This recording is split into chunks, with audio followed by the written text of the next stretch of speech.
Boa noite, irmãos. A paz do Senhor. Tudo bem com vocês?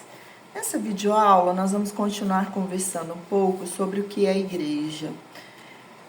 Um dos textos que embasam a nossa lição está na carta do apóstolo Paulo aos Efésios, no capítulo de número 4, versículos 13 e 14, que diz assim: até que todos alcancemos a unidade da fé e do conhecimento do Filho de Deus e cheguemos à maturidade, atingindo a medida da plenitude de Cristo.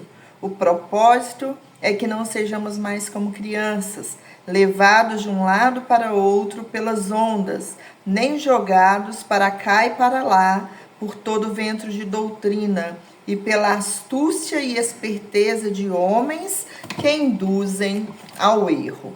A nossa lição começa dizendo assim: o maior desafio da igreja do século XXI é a formação de cristãos realmente compromissados com o evangelho de Jesus Cristo e com a sua igreja. É tarefa da igreja esta formação. Jesus ordenou que fôssemos e fizéssemos discípulos em todas as nações.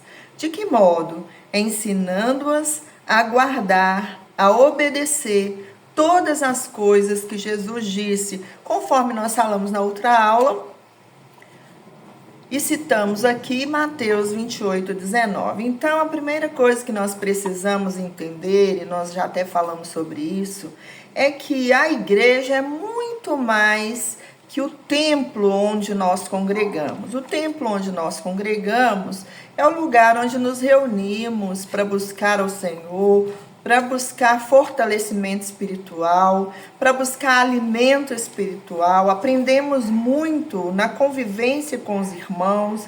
Falamos que aprendemos até nas diferenças, com as diferenças que existem entre nós. Mas nós vimos que a igreja somos nós. A palavra do Senhor diz que nós somos o templo do Espírito Santo. E a nossa lição começa falando de um grande desafio da igreja do século XXI. Como eu já li aqui, é a formação de cristãos realmente compromissados com o evangelho de Jesus Cristo e com a sua igreja. Então, o primeiro grande desafio da igreja do século XXI é que sejam formadas pessoas que tenham de fato compromisso com Cristo e compromisso com a sua palavra. Vocês se lembram que nós falamos que, infelizmente, se autodeclarar cristão virou um modismo? As pessoas acham bonito dizer que são cristãos, que servem a Cristo, mas o que é servir a Cristo? Servir a Cristo, primeiramente, é a gente entender que nós temos que nos esforçar para viver de acordo com o que Cristo ensina. Você se lembra que nós falamos na última aula a respeito de Cristo ser o nosso modelo? Quem foi Cristo? Como Cristo viveu aqui na Terra? Se somos de fato cristãos, nós temos que nos preocupar com isso. E como nós descobrimos, como nós aprendemos isso? Nós aprendemos isso através da palavra de Deus. Tudo que nós precisamos aprender sobre Jesus está registrado na palavra. Então, Jesus foi o nosso maior exemplo de abnegação, de altruísmo, de compromisso com Deus e de compromisso com a palavra do Senhor em de fato cumprir aquilo que o Senhor requer na sua palavra para aqueles que dizem que são a sua igreja. Falamos que igreja não é você ser a igreja de Cristo, não é você ser meramente um religioso. Você se lembra que uma das coisas que dissemos foi que nós não servimos a uma religião, nós servimos a uma pessoa, a pessoa do nosso Senhor e Salvador Jesus Cristo. Por quê? Porque não adianta nós nos declararmos religiosos se nós não vivermos aquilo que a Bíblia ensina. Porque o verdadeiro evangelho, o verdadeiro cristianismo é a prática dos ensinamentos de Jesus. É todos os dias nós nos esforçarmos para vivermos de acordo com a vontade de Deus. E para isso, nós temos que negar a nós mesmos. Uma vez o apóstolo Paulo, falando a respeito do esforço que é necessário para servir a Deus, ele disse que ele esmurrava o próprio corpo e submetia o próprio corpo dele à escravidão, para que ele, não tendo pregado a muitos, não fosse ele mesmo considerado desqualificado. Ou seja, o Senhor Jesus nunca disse que seria fácil nós sermos essa igreja, esse povo que representa ele aqui nessa terra. Exige que neguemos a nós mesmos, exige que estejamos dispostos a sacrificar o que for necessário para prosseguir caminhando na presença do Senhor. Infelizmente, muitas pessoas que se autodenominam cristãos não estão dispostos a sacrificar o que é necessário, ou seja, sacrificar aquilo que eles sabem que não alegra o coração de Deus, que não alegra o coração do Pai. Precisamos ser um povo diferente, como nós lemos aqui no nosso estudo, um povo verdadeiramente comprometido com o Evangelho e comprometido com a igreja que o Senhor Deus planejou estabelecer nessa terra. E qual a igreja Deus planejou estabelecer? Uma igreja que de fato se separa das coisas mundanas, aquilo que entristece o coração de Deus. Uma igreja que procura viver em santificação diante da presença do Senhor. Uma igreja que segue nos passos de Jesus, que são passos de amor, passos de compromisso com resgatar almas, resgatar pessoas que estão sendo escravizadas pelo diabo lá fora. Esse é o plano do Senhor para a igreja. Quando nós olhamos o significado da palavra eclésia ou igreja, ali o seu real significado nos ensina que nós somos a reunião de pessoas que foram chamadas para fora, ou seja, nós estamos dentro do templo, sendo preparados, sendo moldados pelo Senhor, sendo fortalecidos pelo Senhor. Para quê? Para nós fazermos a diferença lá fora. Isso aponta para uma outra reflexão que nós precisamos ter enquanto igreja, porque muitas pessoas se dizem cristãs enquanto estão dentro de um templo. Mas, na verdade, o ser cristão enquadra cada área da nossa vida. Em todas as áreas da nossa vida, nós demonstramos se de fato nós somos cristãos ou se não somos. Não adianta a gente ir para o templo e dizer que nós somos crentes. Nós decidimos ser crentes? Não, nós decidimos ser de fato seguidores de Cristo e decidimos caminhar de acordo com a vontade do Senhor para a nossa vida. O nosso estudo continua dizendo que a tarefa da igreja é empreender todo o esforço nesse propósito, conduzir o crente a ser semelhante a Cristo no caráter e na vida. É um investimento constante, um treinamento árduo. Este esforço conduzirá o crente rumo à maturidade espiritual. Um treinamento constante, um investimento constante, um treinamento árduo, um esforço. O Senhor Jesus nunca disse que seria diferente. Nós sabemos que a palavra do Senhor nos diz que o reino de Deus é tomado por esforço. E apenas aqueles que se esforçam é que se apoderam dele. Ou seja, nós precisamos entender que servir a Deus de fato não é fácil. Ninguém nunca disse que seria fácil. Na verdade, a palavra do Senhor fala: aquele que quer vir após mim, negue-se a si mesmo, tome a sua cruz e me siga. Então, nós estarmos dispostos a de fato deixar o velho homem ser crucificado com Cristo, como o apóstolo Paulo disse, ele declarou: já estou crucificado com Cristo. Agora vivo não mais eu, mas Cristo vive em mim. Será que nós podemos declarar isso enquanto igreja do Senhor? Que de fato Cristo vive em nós? O nosso estudo continua dizendo assim: compreendendo a igreja. O conceito que você tiver da igreja determinará o seu envolvimento e participação nela. Então, ele traz aqui uma pergunta: o que é a igreja para você? A igreja existe para quê? É momento de nós pararmos um pouquinho para nós refletirmos a respeito disso, porque no final das contas, o que vai prevalecer é o que a igreja é para cada um de nós, e nós entendemos qual o propósito da igreja nessa terra.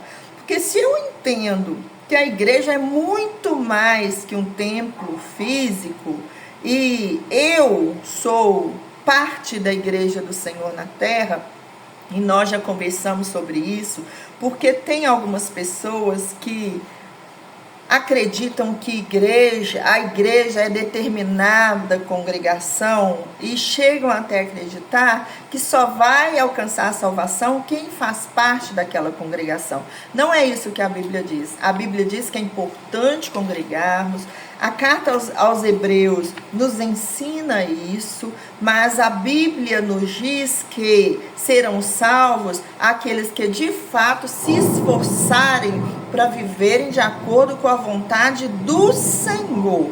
Não aqueles que viverem para cumprir costumes de homens, mas aqueles que viverem para obedecer os ensinamentos da palavra do Senhor, que são muito diferentes de costumes de homens. Nós até conversamos sobre isso na última aula, que algumas pessoas, elas interpretaram de forma errada a palavra, estabeleceram determinados costumes, o que nós falamos que não é errado.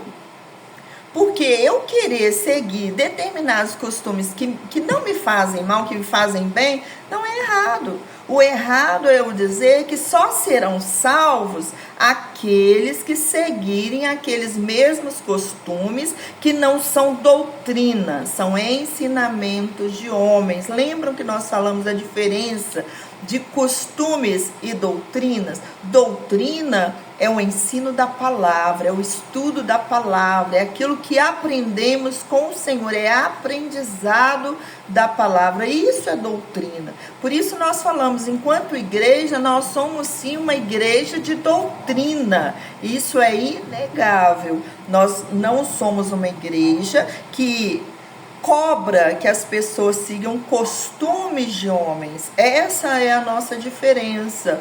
Por quê? Porque nós ensinamos sim ordem, porque deve ter ordem na igreja. Nós ensinamos decência, porque deve ter decência na igreja. Mas costumes, por causa de uma interpretação pessoal que foge da verdadeira doutrina da palavra, isso nós não ensinamos. Então, o que é a igreja de uma forma pessoal? O que vocês entendem sobre igreja? E qual o propósito da igreja? É tão importante nós entendermos o propósito da igreja, porque quando nós entendemos, nós não reduzimos o nosso culto ao momento que nós estamos ali dentro do templo, porque nós cultuamos ao Senhor aonde quer que nós estamos, e o Senhor nos chamou com propósito. O Senhor não nos chamou apenas para nós participarmos dos cultos, recebermos alimento, termos experiências com Ele. Isso faz parte do processo que nós estamos, que é o processo de fortalecimento espiritual, o processo de santificação. Mas para que isso? Para que o Senhor nos fortalece? Para que o Senhor nos batiza no Espírito Santo? Para que o Senhor nos dá experiências novas? Não é para nós ficarmos para nós. Lembra que nós falamos na última aula do nosso compromisso enquanto igreja? Nós citamos novamente aqui Mateus 28:19. Ou seja, nós somos alcançados pelo Evangelho para que através de nós também outras vidas sejam alcançadas enquanto nós estivermos aqui nessa terra. Então é uma responsabilidade nossa, mas outras vidas serem alcançadas como? Outras vidas serem alcançadas principalmente pelo nosso testemunho de vida, porque depois de tudo, no final das contas, o que vai contar diante do Senhor é o nosso testemunho, ou seja, como nós estamos vivendo nessa terra enquanto igreja do Senhor. Diz assim o estudo: em pesquisas recentes do crescimento da igreja, apontam que, de maneira geral, apenas 10% dos membros de uma igreja estão envolvidos em algum ministério. Então, vamos parar um pouquinho para a gente entender isso aqui. Quando a palavra do Senhor nos ensina sobre o nosso papel enquanto cristãos, e o próprio Senhor Jesus nos deixou não apenas a palavra, mas nos deixou o exemplo, quando ele disse que ele veio para servir e dar a sua vida em resgate de muitos, a gente aprende muito com isso. Porque, infelizmente, se nós não vigiarmos, nós vivemos diante do Senhor sempre buscando que Ele nos sirva. Nós sempre queremos que Ele faça algo por nós, mas e nós? O que nós estamos dispostos a fazer pelo Senhor enquanto igreja? Porque nós falamos aqui, tem o templo, tem os ministérios ali no templo, as pessoas que se envolvem ali no serviço da obra do Senhor, e na verdade o Senhor quer que nós também sejamos essas pessoas, porque assim como nós somos alcançados pela misericórdia do Senhor, estamos ali nos alimentando, estamos ali aprendendo com aqueles que estão dispostos a servir, o Senhor quer que nós também nos coloquemos à disposição para servir, porque o Senhor não nos chamou para nós ficarmos sentados em uma cadeira de braços cruzados, apenas recebendo.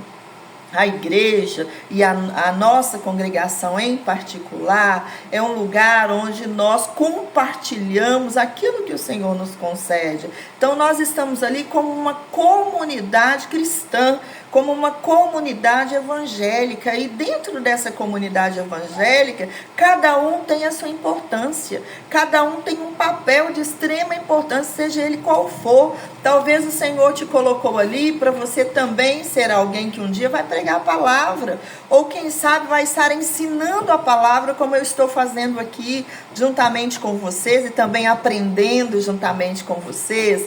Mas isso vai depender também da disponibilidade de cada um de vocês para essa obra. Quando o Senhor chamou o profeta Isaías, o Senhor não impôs a ele fazer a obra. O Senhor apresentou a ele uma realidade e ele se dispôs a fazer. Mas primeiro reconhecendo que ele precisava do mover, do trabalhar do Senhor em sua própria vida. No capítulo 6 do livro do profeta, quando ele ouve esse chamado do Senhor, quando ele tem uma visão do Senhor que o chama para o ministério, a primeira coisa que ele declara é: ai de mim, porque tenho os lábios impuros e habito em meio a um povo de impuros lábios. Ou seja, primeiro a obra tem que ser feita em nós, porque nós não somos capazes de nós mesmos. Mas quando nós estamos dispostos a fazer, o Senhor mesmo contempla isso em nossa vida e nos chama para o ministério, porque Ele espera que cada um de nós se envolva no ministério, Ele espera que cada um frutifique em outras vidas, resgatando outras vidas, e isso nós só vamos conseguir fazer pelo mover do Espírito Santo de Deus na nossa própria vida, trabalhando primeiramente em nós e depois através de nós. Então hoje Essa é a nossa aula. Nós começamos nesse assunto tão tremendo, falando sobre igreja. Temos ainda algumas coisas a aprender e eu espero que o Senhor nos conceda a oportunidade de estarmos juntos no templo no próximo domingo para darmos continuidade à nossa lição. Deus abençoe vocês, conceda aí um resto de noite abençoado e um sono tranquilo na presença do Senhor, em nome de Jesus.